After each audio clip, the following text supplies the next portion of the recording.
Bonjour à vous, c'est Josué. Et aujourd'hui, nous allons voir de comment obtenir la force spirituelle. La première chose que vous devez comprendre, c'est que votre esprit doit être fort pour être vainqueur. Parce que, écoutez, la capacité d'un chrétien à vaincre vient de sa force spirituelle. La capacité d'un chrétien à vaincre vient de la force de votre esprit. Écoutez, il y a des chrétiens qui ne connaissent pas ce que c'est que l'esprit. Il y a une différence entre l'âme et l'esprit. D'accord? L'âme et l'esprit, ce n'est pas la même chose. Votre âme, c'est le siège de vos émotions, c'est le siège de votre intelligence, c'est le siège de votre compréhension. C'est ça votre âme. Maintenant, votre esprit, c'est ce qu'on appelle votre corps spirituel. Vous savez, il y a quelqu'un qui m'a posé la question en commentaire. Il a dit où se situe l'esprit? L'esprit a la même forme que votre corps physique.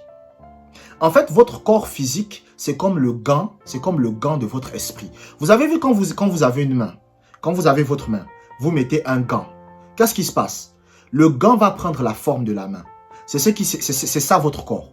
Votre corps n'est que la forme de votre homme intérieur. Maintenant, votre homme intérieur, votre esprit, pour qu'il puisse être vainqueur, il doit être fort. C'est comme un match de boxe. Vous comprenez? Écoutez, lorsque vous devenez chrétien, vous entrez dans ce qu'on appelle un combat.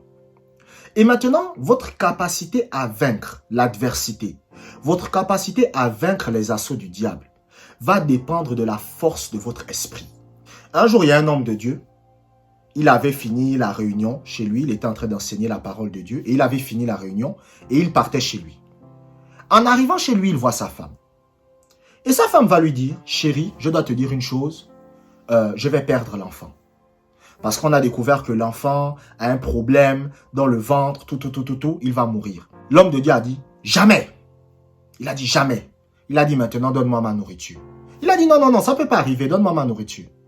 Et quand maintenant sa femme est repartie à l'hôpital, elle a fait les tests, elle découvre quoi? Le problème a été réglé. Les médecins n'en revenaient pas. Ils ont dit, comment c'est possible? Donc, qu'est-ce qui a fait en sorte que cet homme de Dieu-là puisse vaincre? Donc, Satan a essayé de tuer son enfant dans le ventre de sa femme. Mais qu'est-ce qui a fait en sorte que ça ne marche pas? C'est parce que l'homme de Dieu avait de la force spirituelle. Et il a déclaré une parole. Et comme il a déclaré la parole, le problème de santé que son enfant avait dans le ventre, le problème de santé que l'enfant avait dans le ventre de sa mère est parti. Lisons maintenant Éphésiens chapitre 3, versets 14 à 16. Éphésiens chapitre 3, versets 14 à 16.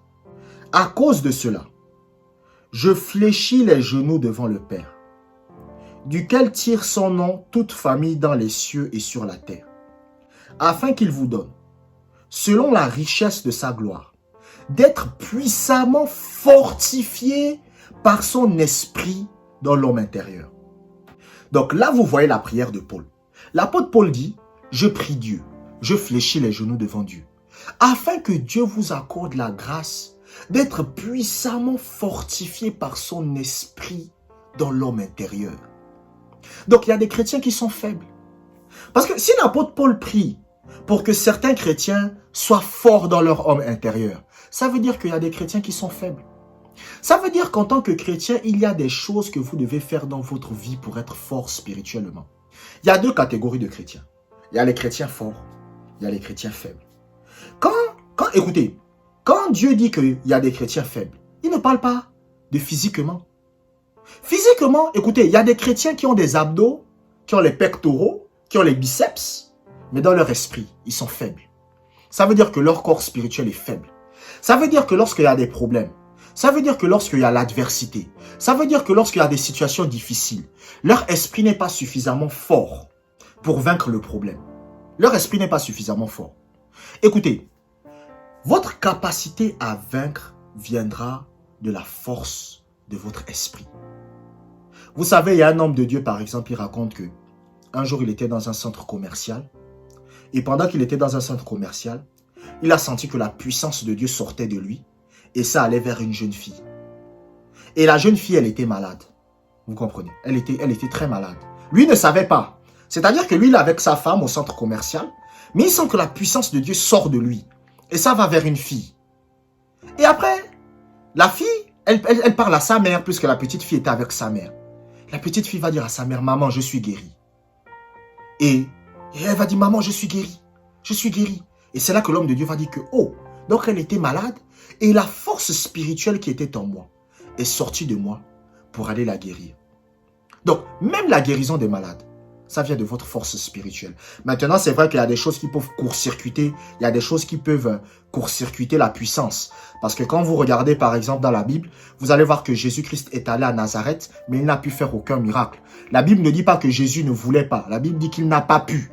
Donc, ça veut dire qu'il peut y avoir la puissance de Dieu qui est là, mais il y a des choses qui empêchent à la puissance de Dieu d'agir. Mais maintenant, un chrétien, vous devez être fort pour vaincre. Vous devez avoir la force spirituelle pour vaincre. Vous savez, c'est comme sur le plan physique. Sur le plan physique, si vous êtes faible, on va vous battre. Si par exemple, vous commencez un match de boxe, mais vous n'avez pas suffisamment de force, on va vous battre. C'est la même chose sur le plan spirituel. Si votre esprit n'est pas fort, si vous n'avez pas la force spirituelle dans votre esprit, Satan va vous vaincre. C'est pour cela que vous voyez que beaucoup de chrétiens sont vaincus. C'est pour cela que vous voyez que beaucoup de chrétiens ont des problèmes, mais ils ne réussissent jamais à régler leurs problèmes. C'est parce que leur esprit est faible. Écoutez, il faut savoir accepter la vérité. Vous savez, je me rappelle une fois, il y avait quelque chose que je voulais, et le Seigneur m'a dit, tu n'es pas encore à ce niveau. J'ai dit pourquoi? Il m'a dit spirituellement, ton niveau, le niveau de force spirituelle que tu as, tu ne peux pas encore aller à ce niveau-là. Quand ta force spirituelle sera suffisamment grande, je permettrai que tu ailles à ce niveau. La deuxième chose que vous devez comprendre, c'est que votre homme intérieur se nourrit en méditant la parole de Dieu. Comment vous nourrissez votre homme intérieur? Vous nourrissez votre homme intérieur de la parole. Écoutez, de la même façon que votre esprit, ou plutôt votre corps, de la même façon que votre corps a besoin de se nourrir, votre esprit aussi a besoin de se nourrir. Votre corps se nourrit de quoi? De la nourriture. D'accord? Vous mangez du riz, vous mangez, je ne sais pas, de la viande, ou les céréales le matin. Mais maintenant, votre esprit aussi se nourrit. Et votre esprit se nourrit de quoi? Votre esprit se nourrit de la parole de Dieu. Votre esprit se nourrit lorsque vous méditez la parole de Dieu. La méditation de la parole de Dieu, c'est la nourriture de votre esprit. Et le problème d'aujourd'hui, c'est que beaucoup de chrétiens n'aiment pas méditer. Beaucoup de chrétiens ne passent pas du temps à méditer. Écoutez, en fait, qu'est-ce qui vous donne la force spirituelle? La force spirituelle d'un chrétien vient du fait qu'il prie. Vous savez, parce que lorsque j'ai voulu donner ce message sur YouTube, parce que vous devez comprendre que tous les messages que je vous donne dans mes vidéos, c'est des choses que je médite. C'est des choses que je médite moi-même. C'est-à-dire moi-même, je prends la Bible, j'ouvre la Bible, je lis, je médite. Et après, c'est ça que je viens simplement donner dans mes vidéos. C'est tout. Dans mes vidéos, les messages que vous voyez que je donne dans mes vidéos, c'est simplement le fruit de mes méditations des Écritures. Donc, ce que je médite des Écritures, c'est ce que je viens tout simplement donner dans mes vidéos. C'est le fruit de mon étude de la parole de Dieu, tout simplement. Et votre esprit se nourrit lorsque vous méditez. Quand vous méditez, vous êtes en train de nourrir votre esprit. Vous êtes en train de le nourrir. Mais quand vous ne méditez pas, vous êtes en train de faire en sorte que votre esprit meure de faim. Parce que par la méditation, vous faites entrer la parole de Dieu en vous. C'est pour cela que vous devez lire la Bible. Vous devez prendre la Bible, vous devez la lire et vous devez la méditer.